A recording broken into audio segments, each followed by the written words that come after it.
I 30M am engaged to Lauren 27F and we've been together for 3 years. We first met at a networking event through mutual friends back in 2021. I was actually planning to leave early that night because these events always felt awkward to me, but my friend Mitch insisted I stay for just one more drink. That's when Lauren walked in with her group of friends. She immediately stood out, not because she was the most beautiful woman there, but because of how genuinely she laughed and how everyone seemed drawn to her energy. Mitch knew one of her friends and introduced us. We ended up talking for hours about everything from our careers to our shared love of true crime documentaries. She works in marketing for a major tech company while I'm in finance. What really drew me to her was how ambitious and put together she seemed. Unlike my previous relationships where I felt like I was always the one pushing for growth, Lauren had her own goals and dreams. We started dating soon after and things moved pretty quickly. Within 6 months we were practically living together, and by the 1-year mark, we were discussing our future. I proposed 6 months ago during a weekend trip to the coast. She cried, said yes, and we immediately started planning our wedding for next spring. I always knew Lauren had an active dating life before me.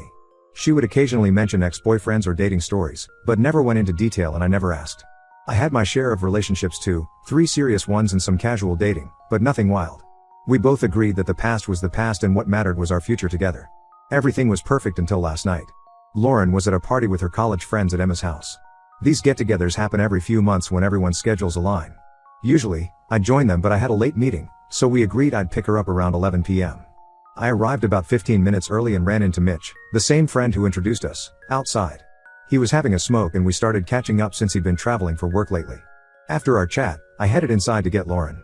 The front door was unlocked and music was playing, but not too loud. As I walked toward the living room, I heard laughter and Lauren's voice. They were playing some drinking game called Never Have I Ever mixed with Truth or Dare. I was about to announce myself when someone, I think it was Emma, asked Lauren about her wildest sexual experiences. What followed next made me feel physically sick.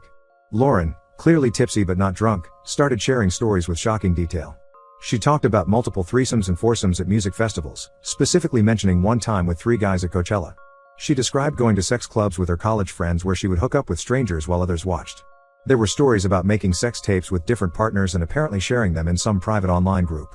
She mentioned a phase where she was into extreme BDSM, letting multiple partners restrain and blindfold her for hours. She laughed while describing how she once had sex in a moving car with her teaching assistant, then later that same day with a different guy at a party.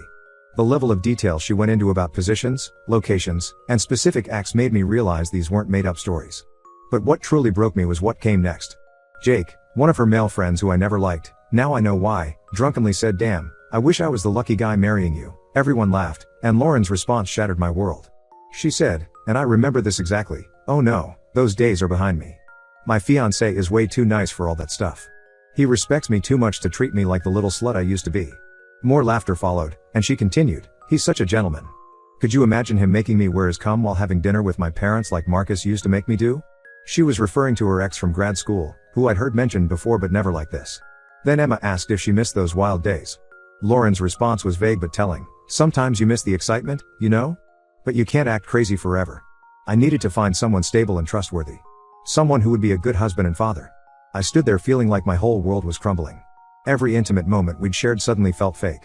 All those times she told me I was the best she'd ever had, were those lies too? Was I just the safe choice? The boring guy she settled for because she was done being wild? I quietly left before anyone saw me and drove around for an hour before texting her that I was running late due to work. When I finally picked her up, she acted completely normal, kissing me and telling me she missed me. I could barely look at her. Now it's 3 a.m. and I'm typing this while she sleeps next to me, occasionally mumbling in her sleep.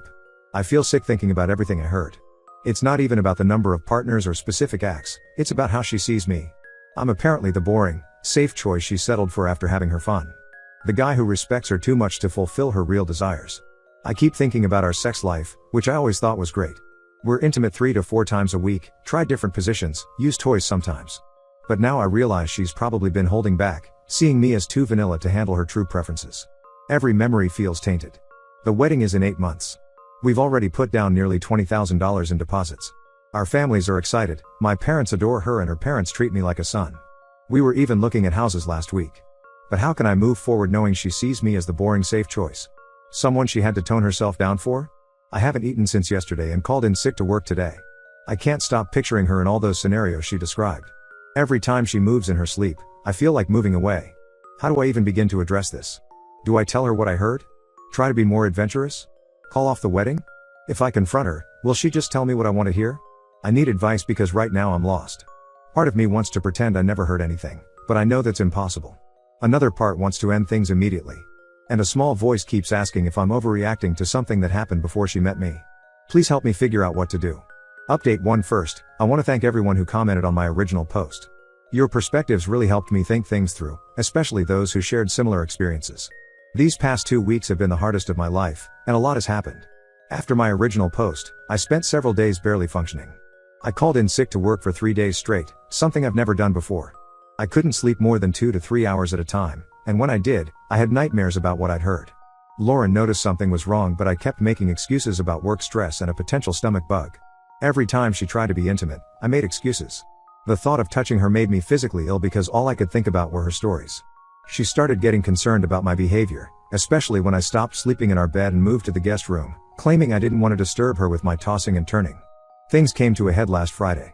Lauren had planned a date night to cheer me up, but I couldn't take the facade anymore. As we sat at dinner, barely touching our food, I finally broke. I told her everything, about arriving early at the party, hearing her conversations with her friends, and how her comments made me feel. I even quoted her exact words about me being too nice and respecting her too much. Her reaction was not what I expected. At first, she got angry, accusing me of spying on her and violating her privacy. Then she switched to defense mode, saying she was just drunk and trying to seem cool in front of her friends who still live wild lifestyles. According to her, most of those stories were exaggerated or completely made up to fit in with the group. I might have believed her if she had stopped there. But she kept talking, getting more emotional and defensive. She started turning it around on me, saying I was sexually repressed and that's why she never felt comfortable sharing her past. She claimed I was too judgmental and that's why she had to sanitize her history for me. Something about her reaction felt off. The details she shared at the party were too specific to be made up. The names, places, and events she mentioned, it all felt too real. That night, after she went to sleep, I did something I never thought I would do. I checked her old laptop that she rarely uses anymore, the one she kept from her grad school days. What I found destroyed me completely. There were folders dating back to her college years, meticulously organized by year and person. Hundreds of explicit photos and videos, many with faces clearly visible. Some were fairly tame, others were exactly the kind of extreme content she described at the party. But the worst part wasn't the old content, it was finding messages between her and Jake from just 2 years ago, while we were already together. The messages went back and forth for months. They were sexting, sharing explicit photos, and planning meetups when I was out of town for work. There were even videos they made together timestamped during our relationship. Jake wasn't just some friend from her wild past, he was a current affair. I spent hours going through everything, feeling sicker with each discovery. Around 3 a.m., Lauren found me in the home office, still at her laptop. She took one look at the screen and broke down. Through tears, she confessed that she and Jake had hooked up several times early in our relationship when I was traveling for work. According to her, it wasn't serious and ended over a year ago. She kept saying she was confused back then, that she wasn't sure if she was ready to settle down. She swore she ended things with Jake because she realized she truly loved me. She begged me not to throw away our future over some stupid mistakes from when she was still adjusting to commitment. I packed a bag and left that night. Lauren followed me to the car, crying and causing a scene in our driveway. She kept saying I was overreacting, that everyone has a past, that she's not that person anymore. She even tried to guilt me by bringing up the wedding deposits and how devastated our families would be. I've been staying at a hotel for the past week. Lauren alternates between apologetic messages about how sorry she is and angry texts accusing me of being insecure and controlling. Her friends have been bombarding me with messages too, saying I'm throwing away a great relationship over ancient history. The worst part is dealing with family. I had to tell my parents something, so I just said we're having serious issues and the wedding might be off. My mom broke down crying about having to cancel everything. She keeps asking what Lauren did that was so terrible, but I can't bring myself to tell them the full story. Lauren's parents called me yesterday. Her dad spent 20 minutes lecturing me about how no one is perfect and how I'm being selfish for judging their daughter's past choices. Her mom suggested I get therapy for my insecurities before throwing away a good thing. They have no idea about the cheating with Jake. I haven't been to work in days. I can't sleep without seeing those videos in my head. Every time my phone buzzes, I hope it's Lauren telling me there's a logical explanation for everything, that this is all a big misunderstanding. But I know what I saw. The timestamps don't lie. Jake had the nerve to message me too, claiming he and Lauren were just friends now and I was blowing things out of proportion. I blocked him immediately, but not before seeing that he's still a member of her close friends group on social media. I don't know what to do next. The logical part of me knows I should just end things completely, but 3 years of love and plans don't just disappear overnight. Every time I close my eyes, I see those videos or picture her with Jake during all those business trips I took last year. Lauren keeps saying we can work through this in couples counseling, that she'll cut off contact with Jake and all her old friends. But how can I ever trust her again? How do I know she won't just get better at hiding things? I'm supposed to meet with the wedding planner next week about final arrangements. I guess I should cancel that first. I just don't know how to begin unraveling the life we built together. Update 2: The situation has gotten even more complicated since my last update. After I moved to the hotel, Lauren started telling everyone her version of events. According to her, I'm a controlling, sexually repressed person who invaded her privacy by snooping through her personal belongings without cause. She's painted herself as the victim of my toxic masculinity and slut shaming. Some of our mutual friends have sided with her completely. Emma, the one who hosted the party, posted a long social media rant about men who can't handle women with sexual agency. She never mentioned me by name, but everyone knew who she was talking about. 2 other friends from our core group have blocked me entirely. However, not everyone bought Lauren's story. Mitch, my friend who introduced us, reached out privately last week. Turns out he knew about Lauren and Jake's relationship but assumed it ended before she met me. He apologized for not warning me earlier and shared some disturbing information. Apparently, Jake wasn't the only one she was seeing during our relationship. According to Mitch, Lauren had maintained contact with several ex-partners throughout our relationship. He'd seen her getting too close with guys at parties when I wasn't around and heard rumors about her meeting up with people when I traveled for work. He never had concrete proof, so he kept quiet, but now he felt I needed to know. Other friends started coming forward too. Lisa, who I thought was firmly in Lauren's camp, sent me screenshots of conversations from a girls' group chat. Lauren had been bragging about her side adventures while simultaneously planning our wedding. She even joked about whether she should invite some of her hookups to the ceremony. The final bombshell dropped 3 days ago. I received an anonymous email containing a link. When I clicked it, I found myself on an OnlyFans page, Lauren's OnlyFans page. The account was active and had been running throughout our entire relationship. She'd been posting explicit content regularly, including recent photos taken in our apartment, some in the bed we shared. I confronted Lauren about this over the phone. Her response left me speechless. She acted like I was being unreasonable for having an issue with it. According to her, OnlyFans was just a way to make extra money and express herself sexually. She argued that since she never met these men in person, it wasn't cheating.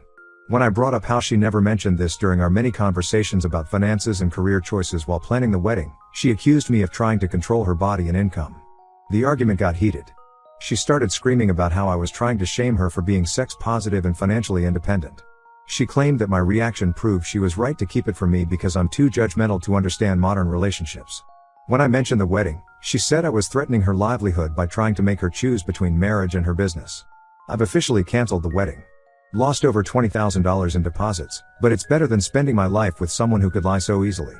My parents are devastated but supportive after I finally told them everything, including the cheating and OnlyFans situation. Dad offered to help with the lost deposits, but I declined. I need to handle this myself. Lauren's response to the cancellation was to escalate her smear campaign. She's now telling everyone I was emotionally abusive, that I tried to control her sexuality and career, and that I threatened to expose her online work if she didn't comply with my demands. Some people actually believe her, despite having known me for years. The worst part is discovering that some of her family knew about her double life all along. Her sister reached out to apologize, admitting that she'd helped Lauren hide her activities because that's what sisters do. She even confessed to covering for Lauren during some of her meetups with Jake, including lying to me about their girls' nights out. I've contacted a lawyer to handle the formal separation of our assets and to discuss possible legal actions regarding the explicit content she recorded in our shared apartment without my knowledge. The lawyer advised me to document everything and avoid direct contact with Lauren or her family. I feel like I'm living in a bizarre alternate reality. 3 months ago, I thought I was marrying the love of my life. Now I'm learning our entire relationship was built on lies. Every memory is tainted. Even the proposal, was she meeting up with Jake during the weekend trip when I proposed? Update 3: It's been 3 months since everything fell apart, and I'm finally starting to feel like myself again. The fog of confusion and betrayal is lifting, and I can see things more clearly now. A lot has happened since my last update, and I felt I should share the conclusion of this nightmare. The smear campaign eventually backfired on Lauren. Her stories kept changing. First I was controlling and abusive, then I was sexually repressed, then I was threatening to expose her online work. People started noticing the inconsistencies. The final straw came when she claimed I had isolated her from her friends, but there were countless social media posts showing her at parties and events while we were together, many I hadn't even known about. Several of her friends reached out to apologize after discovering more of her lies. Emma, who initially blasted me online, sent a long message apologizing after finding out Lauren had slept with Emma's boyfriend last year. Apparently, Lauren had a pattern of seducing her friends' partners for fun and recording it without their knowledge. 3 other women came forward with similar stories. I learned more about her past relationships too. Two of her exes contacted me after hearing about our split. Both shared eerily similar experiences. Lauren would present herself as reformed and ready to settle down, maintain the facade for a year or two while secretly continuing her wild lifestyle, then either get caught or move on to someone new. Her parents enabled this behavior by always defending her and attacking anyone who questioned her choices. The legal situation got messy. My lawyer discovered Lauren had been using our apartment for her OnlyFans content without my consent, which violated our lease agreement. She'd also been writing off portions of our rent and utilities as business expenses on her taxes, potentially implicating me in tax fraud. We're still sorting through this mess, but at least we never shared bank accounts. Lauren's latest attempt to hurt me was trying to spread rumors at my workplace. She sent screenshots of our private conversations to my boss, claiming I was unstable and using company resources to harass her.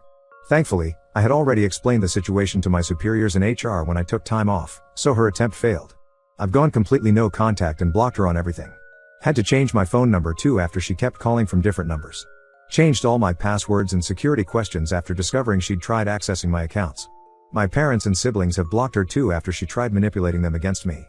Last week, I heard from Mitch that Lauren and Jake are officially dating now. She's telling everyone he's her soulmate who accepts her for who she really is. They're apparently living together in our old apartment, and she's still running her OnlyFans from there. Jake regularly appears in her content now. Some days I still miss the person I thought she was, but then I remind myself that person never existed. It was all an act designed to trap a nice guy while she continued living her secret life. The Lauren I loved was a carefully crafted character, not a real person. I've started rebuilding my life. Moved to a new apartment in a different part of town, joined a gym, reconnected with old friends I'd lost touch with during my relationship. Not ready to date yet, but I'm not bitter about relationships either. This experience taught me valuable lessons about trust and paying attention to red flags. To everyone who supported me through this, thank you. Your advice and encouragement helped me stand firm when I was doubting myself. And to those going through similar situations, trust your gut.